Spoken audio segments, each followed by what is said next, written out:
Shri Venkateswara gold తాకట్టులో ఉన్న మీ బంగారాన్ని విడిపించి కొనబడును. టీ మీడియా ప్రేక్షకులకు స్వాగతం, సుస్వాగతం.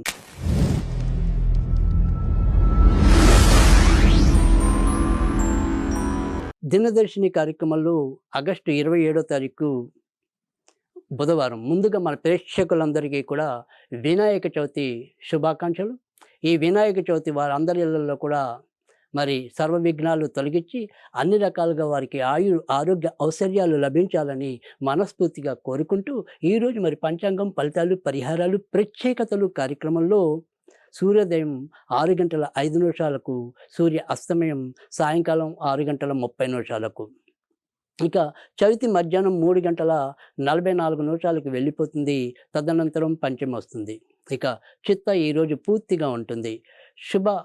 అంటే రోజువారి ముహూర్తాల్లో శుభముహూర్తం అనేది మధ్యాహ్నం 12 గంటల 35 నిమిషాల వరకు ఉంటుంది.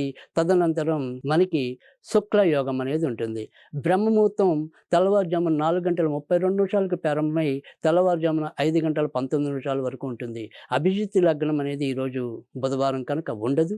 ఇక అమృత గడియల అర్ధరాత్రి 1 గంట 31 నిమిషాలకి ప్రారంభమై తెల్లవారుజామున 3 గంటల 23 నిమిషాల వరకు కొనసాగుతుంది.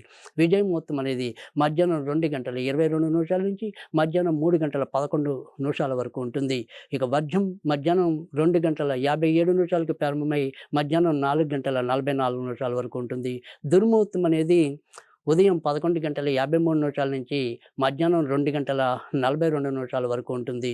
రాహుకాలం మధ్యాహ్నం 12 గంటల 17 నిమిషాల నుంచి మధ్యాహ్నం 1 గంట 50 నిమిషాల వరకు ఉంటుంది. ఇక ఈరోజు తారాబలం కనుక చూసుకున్నట్టయితే కనుక పూర్తిగా చిత్తే ఉంటుంది కనుక ఈరోజు మరి మేషరాశిలో భరణి నక్షత్రం వారికి, తర్వాత ఏదైతే మరి వృషభ రాశిలో రోహిణి నక్షత్రం వారికి, మిథున రాశిలోకి వచ్చేప్పటికీ ఇటు పునర్వసు మరియు ఆరుద్ర నక్షత్రాల వారికి, కర్కాటక రాశి విషయానికి వస్తే కనుక పునర్వసు 4వ పాదం వారికి, అట్లాగే ఆశ్లేష నక్షత్రం వారికి.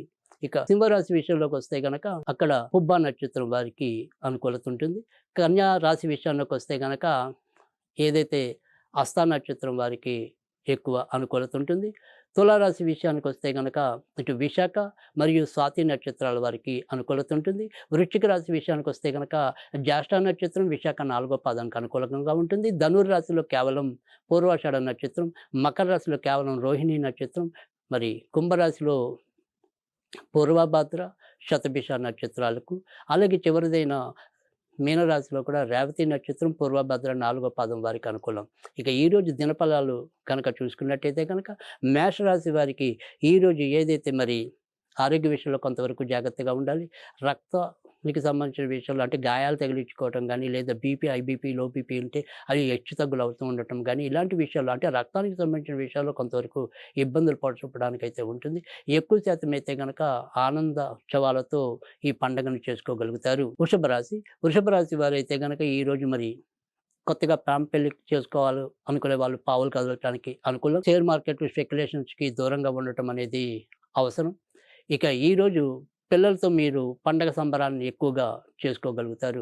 మిథున రాశి వారు ఈరోజు ఇంట్లో ప్రమాదాలు జరగకుండా కొద్దిగా జాగ్రత్త పడాల్సిన అవసరం ఉంది. చిన్న చిన్న ప్రమాదాలు జరిగే పరిస్థితులు అయితే ఉంటాయి కనుక ఈ పండుగను మీరు చాలా జాగ్రత్తగా చేసుకోవటం అనేది అవసరం. కర్కాటక రాశి వారికి చాలా అన్ని విధాల ఆనందోత్సవాలతో పండుగ యొక్క ఆనందాన్ని పరిపూర్ణంగా పొందే సూచనలు అయితే ఎక్కువగా కనిపిస్తున్నాయి. ఇతరులతో మీ యొక్క సంబంధ బాంధవ్యాలు మెరుగుపడతాయి.